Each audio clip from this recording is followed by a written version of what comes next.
começando mais um programa Presença e Harmonia, uma realização da Ordem Rosa Cruz Amorque, grande loja da jurisdição de língua portuguesa. E hoje conversamos com a Soror Maria Eugênia Balbi, que é farmacêutica e professora doutora do curso de farmácia da UFPR, sobre etnobotânica, micronutrientes e compostos bioativos. Confira!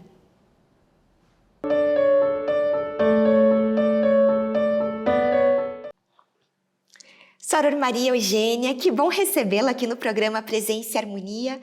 Muito obrigada por atender o nosso convite. Eu que agradeço pelo convite, né, em poder participar e levar um pouquinho, né, do que nós fazemos, né, do que eu faço particular na universidade. Agradeço muito o convite. Soror, vamos começar pelo princípio realmente, né? Então, o que significa etnobotânica? Ok, a etnobotânica ela pode ser definida, né, como a relação, o estudo, né, da relação entre o homem e as plantas, ou seja, a contribuição tanto da botânica como ciência, como a etnologia, tá, evidenciando justamente as interações entre o homem e as plantas, tá ok? E a sua contribuição dinâmica, né, que existe entre elas há séculos, né, milênios. Então, E aqui no Brasil, ela está sendo bastante utilizada agora, tá? Sempre foi, mas agora mais evidências científicas, então isso para nós tem uma importância fundamental, justamente esse resgate ancestral, tá?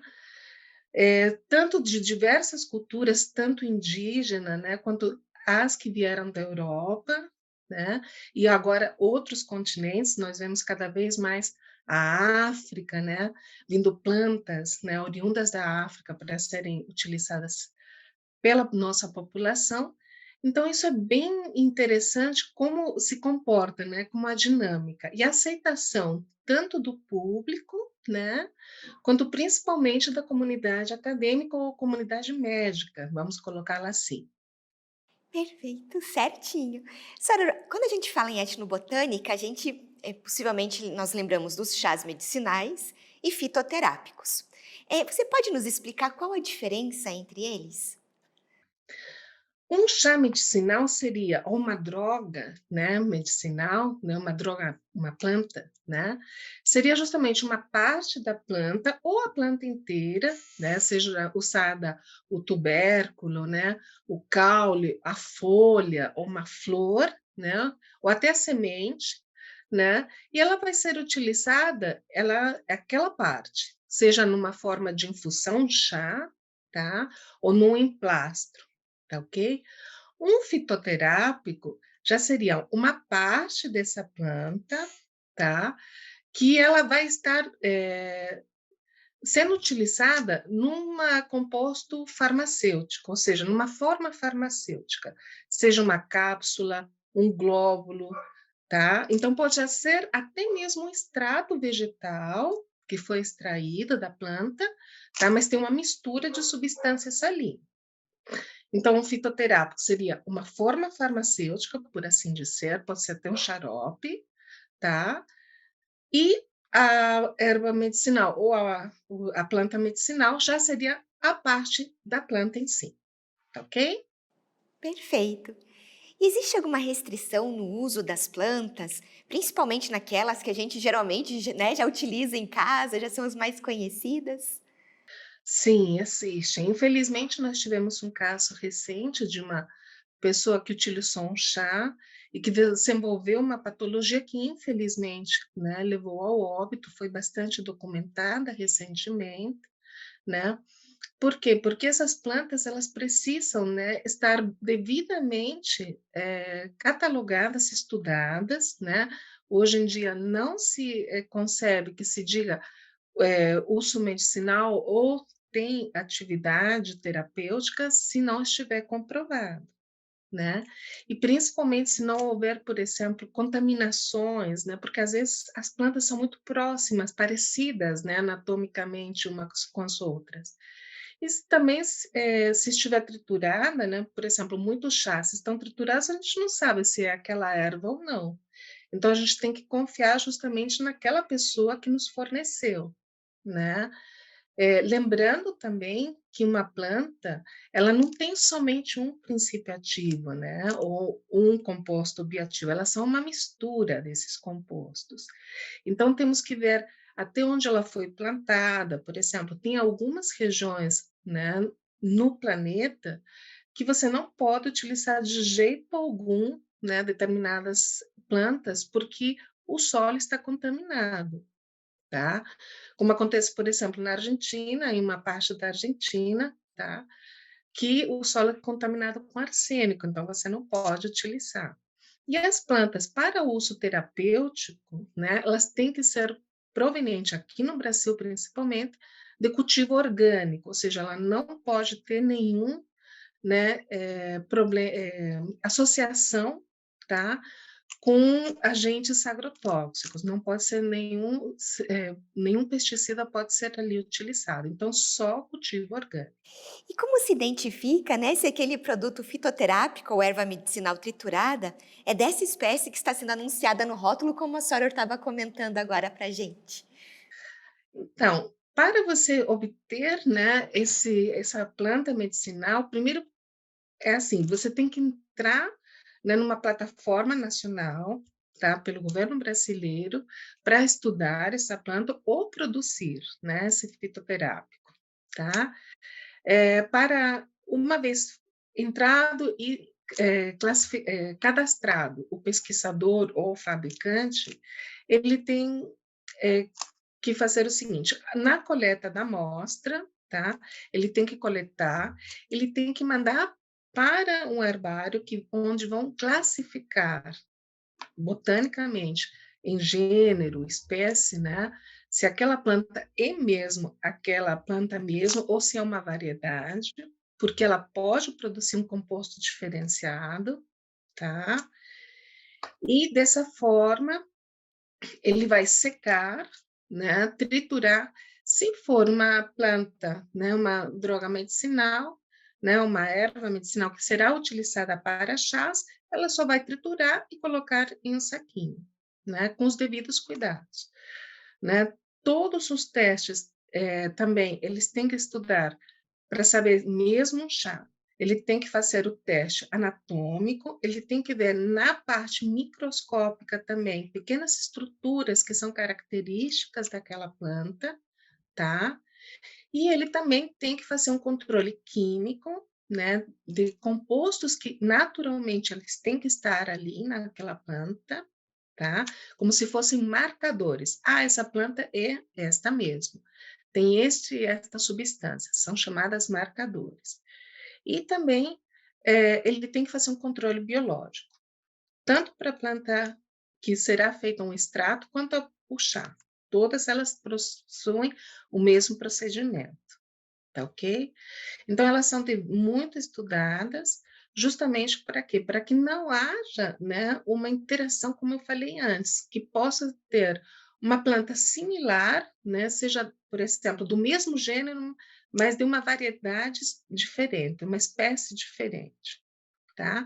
Então, dessa maneira, essas espécies diferentes produzem princípios ativos diferentes, como é o caso, por exemplo, bem é, da lavanda francesa e da lavanda inglesa, né? Os óleos essenciais que elas possuem são diferentes, elas possuem efeitos farmacológicos e terapêuticos diferenciados, tá? O que nós utilizamos como lavanda como efeito terapêutico é a lavanda francesa, principalmente, tá bom? Como efeito Ótimo. calmante.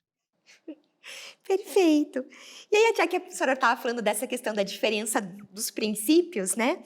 Então, os princípios ativos e compostos bioativos são termos que possuem o mesmo significado quando a gente vai buscar algo nesse sentido? Excelente pergunta. Realmente a gente meio que se confunde, né? Um princípio ativo, um composto bioativo. Na realidade, quando falamos em princípio ativo, eles são característicos de plantas, tá? Eles podem ser de origem natural ou sintetizados quando, por exemplo, já se conhece extensamente a forma química, né, desse produto, né? E até para que não haja, por exemplo, uma extração indevida, né? Porque para nós entendermos. Às vezes, o princípio ativo é uma quantidade muito pequena que essa planta tem, comparado com a quantidade de planta que precisamos para obtê-lo, né? E quando ele já foi extensamente estudado, ele precisa justamente de grandes quantidades para produzir, né, um medicamento propriamente dito. Não saímos um pouco do fitoterápico, tá? Um medicamento, né, alopático já conhecido. Então, muitas vezes é feita, né, uma parte desse princípio ativo, ele é feito uma parte sintética, ou seja, ele é sintetizado, a estrutura é química, tá? Então, o princípio ativo, ele se refere mais quando é um estudo terapêutico comprovado e de plantas, ele pode ser de origem natural ou não, tá ok? Agora, um composto bioativo, tá? Eles estão sendo bastante utilizados agora, principalmente para estudo, né? Pela importância. Eles pode ser tanto um princípio ativo, sim, mas quando se fala em composto bioativo, nós entendemos mais a parte de alimentos, que ali, na legislação brasileira, também estão relacionados os chás. Os chás, eles fazem parte, né, na legislação brasileira, tá, como alimentos ainda, tá? Então, os compostos bioativos, eles podem ser tanto de origem de plantas quanto de animais, tá? E são compostos que eles não têm uma característica nutricional, tá? Isso é bem importante frisar. Eles têm uma característica, principalmente, tá, de ação funcional, tá? Então, o que que seriam esses biocompostos, né? Os pigmentos das plantas, tá? Um mineral, né? Um outro composto, por exemplo, um alcaloide, né? Um exemplo de alcaloide, a cafeína, tá? Então, são esses compostos, ou, por exemplo, aqueles que dão aquela sensação de astringência, né?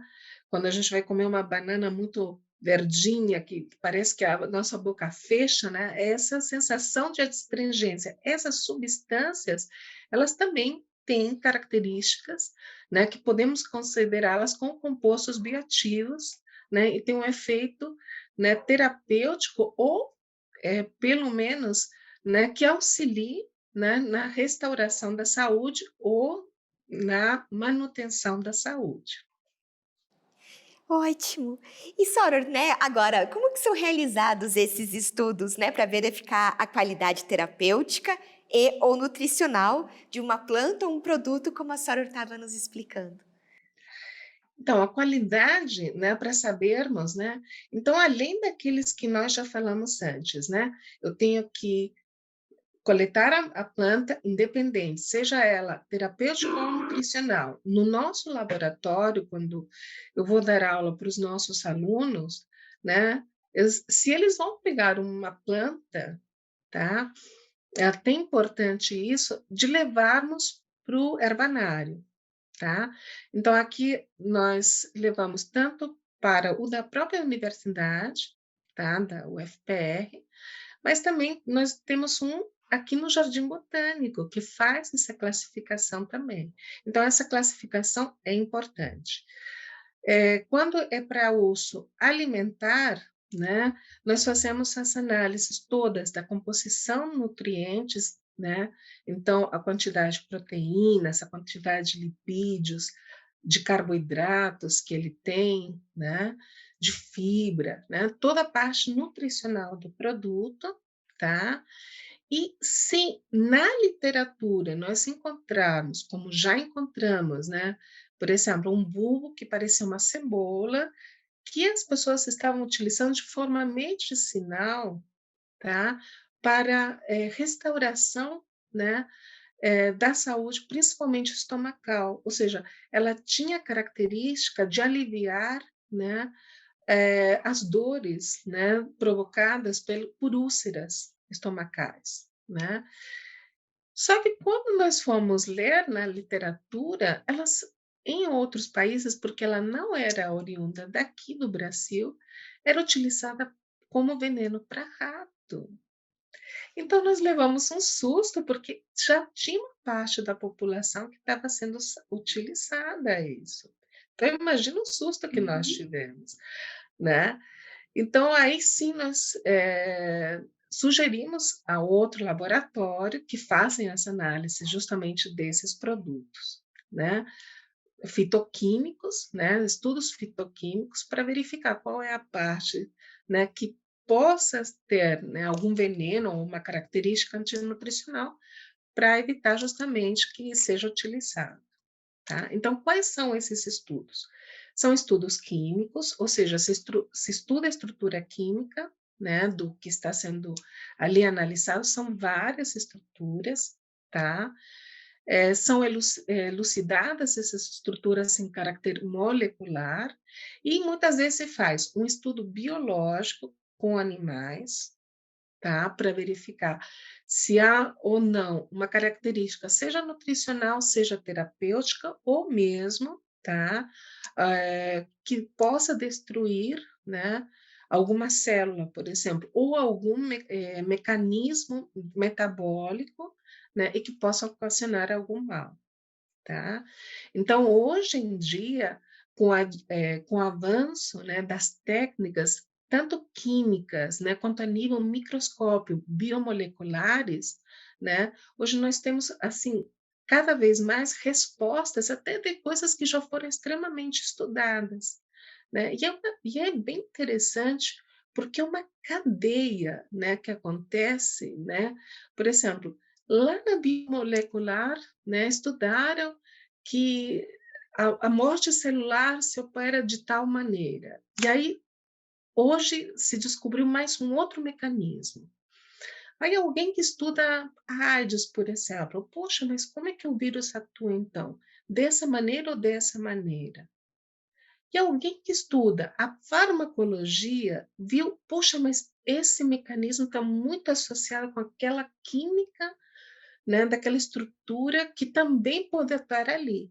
Então são várias, disciplinas, né, é multidisciplinar essa área, né, e que nos leva justamente a quê? A abrir mais, cada vez mais horizontes, né, para esses estudos. Então atualmente ele é feita, resumindo, uma característica morfoanatômica, tá?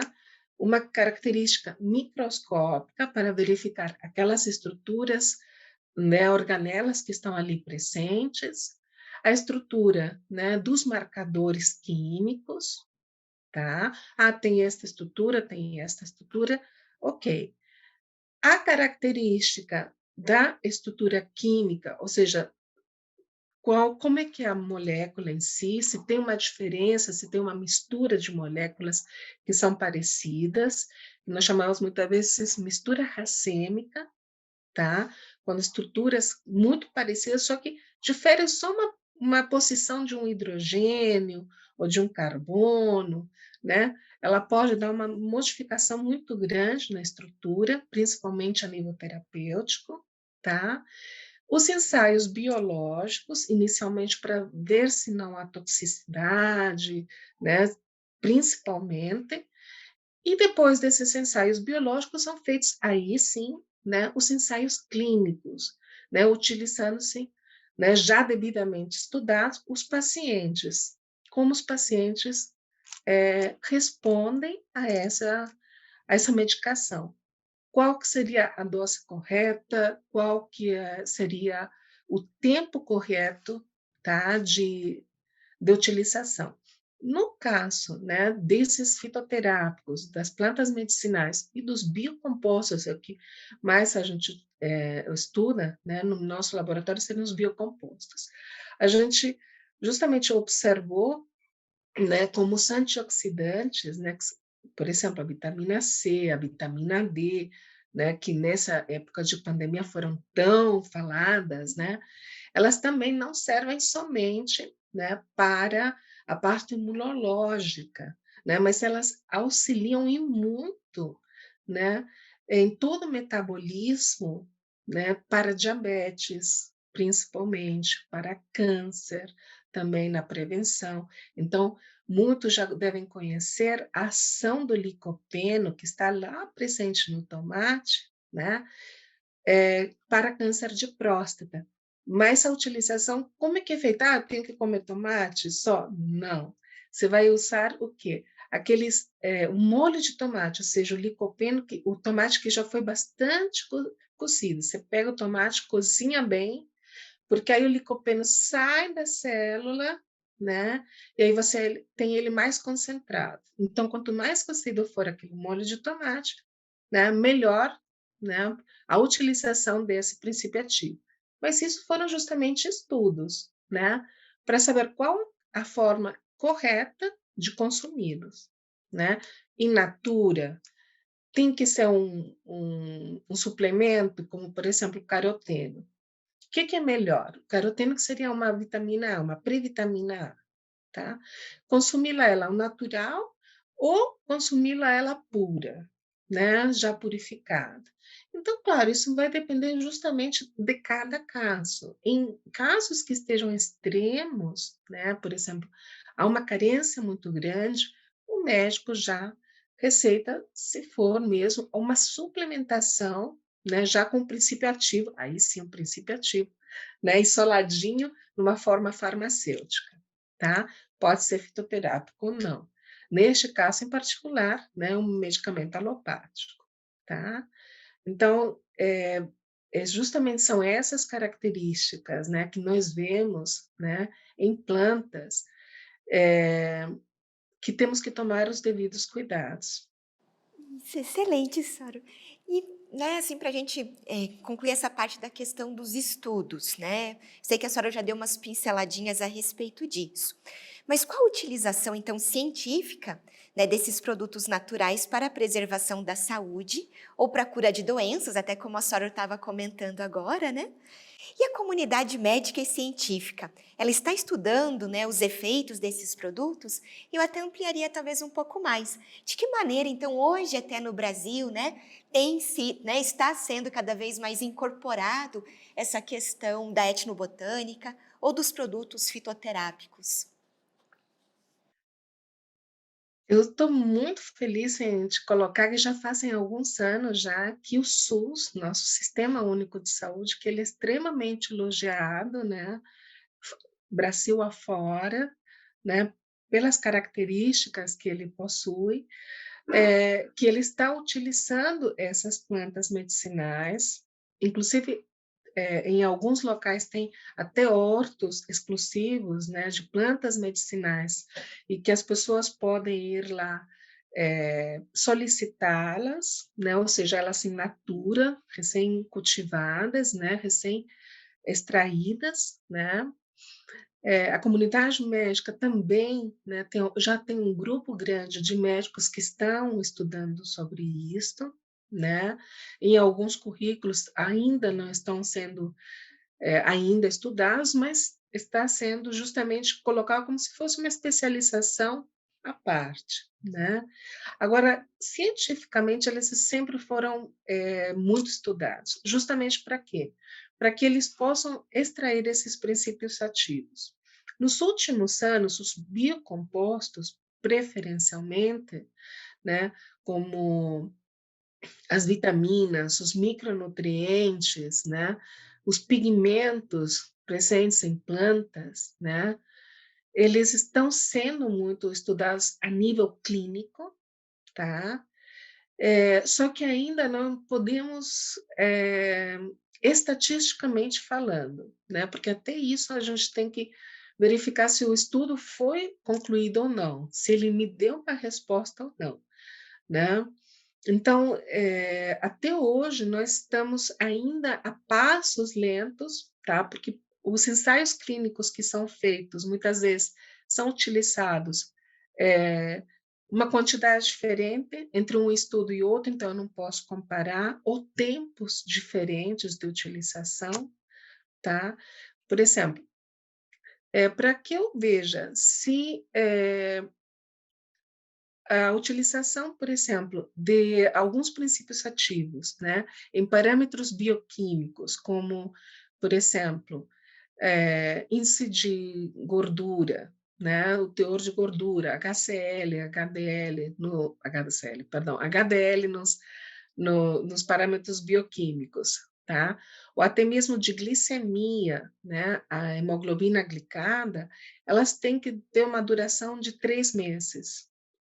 E muitas vezes nesses ensaios clínicos nós temos uma dificuldade justamente de prevalência, né, do paciente para tomar aquela medicação, né, ou aquele fitoterápico.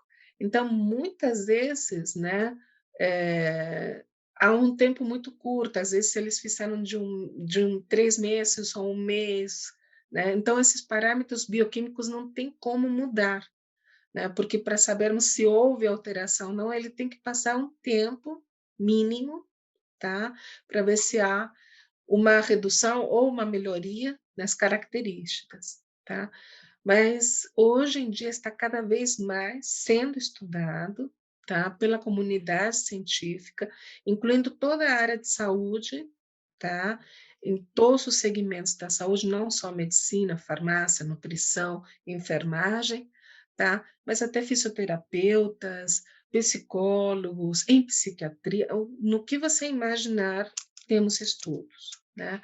Então isso é uma coisa, assim, para nós, né, que trabalhamos com esses biocompostos, é uma coisa gratificante, né, porque estamos cada vez mais nos voltando, né, a uma medicina mais natural, a uma medicina que também pode ser prevenida justamente pela alimentação, por exemplo, né, e isso auxilia bastante para evitar justamente o uso indevido de medicamentos.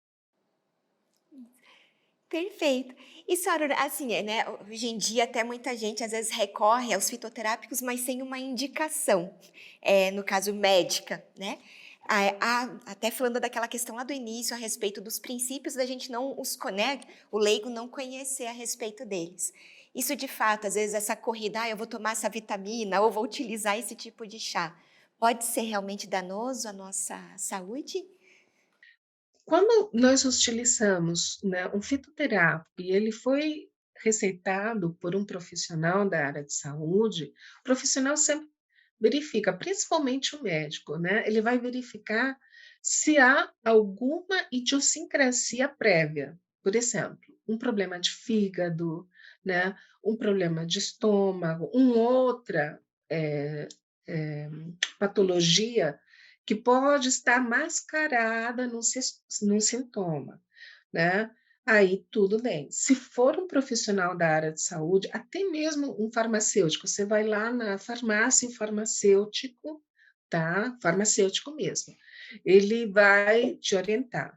Mas o farmacêutico também ele vai te perguntar. O nutricionista, mesma coisa. Ele vai perguntar se há uma condição prévia. Então, médico e nutricionistas, principalmente, eles sempre fazem uso justamente de solicitações, né, do teu perfil bioquímico, daí eles pedem para você fazer uma análise, né, antes de te receitar qualquer coisa. Porque apesar de ser natural, um fitoterápico ou uma droga medicinal, um chá, né, como eu falei anteriormente, ele pode induzir uma outra patologia que estava escondida, tá? Agora, quando é o clássico, né, justamente a etnobotânica em si, né, uma pessoa falar para outra, que isso é muito comum, principalmente aqui, né, nas nossas características culturais, né, de um querer cuidar do outro, né, muitas vezes incorremos num erro, né, não proposital, claro, né, de justamente receitar algum medicamento que funcionou para mim, né, de um fitoterápico que funcionou para mim, mas para o meu vizinho ou para minha irmã ou meu filho não funcionar da mesma maneira. Por exemplo, na minha família todo mundo pode utilizar boldo. Eu não posso utilizar boldo. Eu tenho uma persistência hepática que faz com que o boldo, para mim, seja fatal. Eu não posso utilizar de jeito algum boldo, tá? A camomila, que muita gente utiliza. A camomila, ela tem, no máximo, só para você ter uma ideia, se eu estiver com algum problema hepático, eu posso usar. Para mim, ela é ótima. Mas eu só posso usar por 2 semanas somente. O efeito terapêutico para o fígado, na camomila, eu tenho que modificar. Até 2 semanas eu posso usar camomila, e depois eu posso usar alcachofra, por exemplo, tá? Então, para você ver como funcionam de indivíduos para indivíduos, porque cada um de nós tem uma característica diferente, assim como as nossas plantinhas, né? Nós temos umas rotas metabólicas meio diferentes também, tá bom? Isso. Soror, perfeito. Eu agradeço muito sua contribuição no nosso programa hoje. Obrigada mesmo. Espero encontrá-la em outras oportunidades, isso. Obrigada. Obrigada, Soror. Um bom dia, paz profunda. Paz profunda. Aproveito para lembrar do nosso e-mail presenciaharmonia@morte.org.br. É muito importante para nós essa via de comunicação que nós temos com você que nos assiste. Agradecemos a participação conosco hoje e até o nosso próximo encontro. Paz profunda.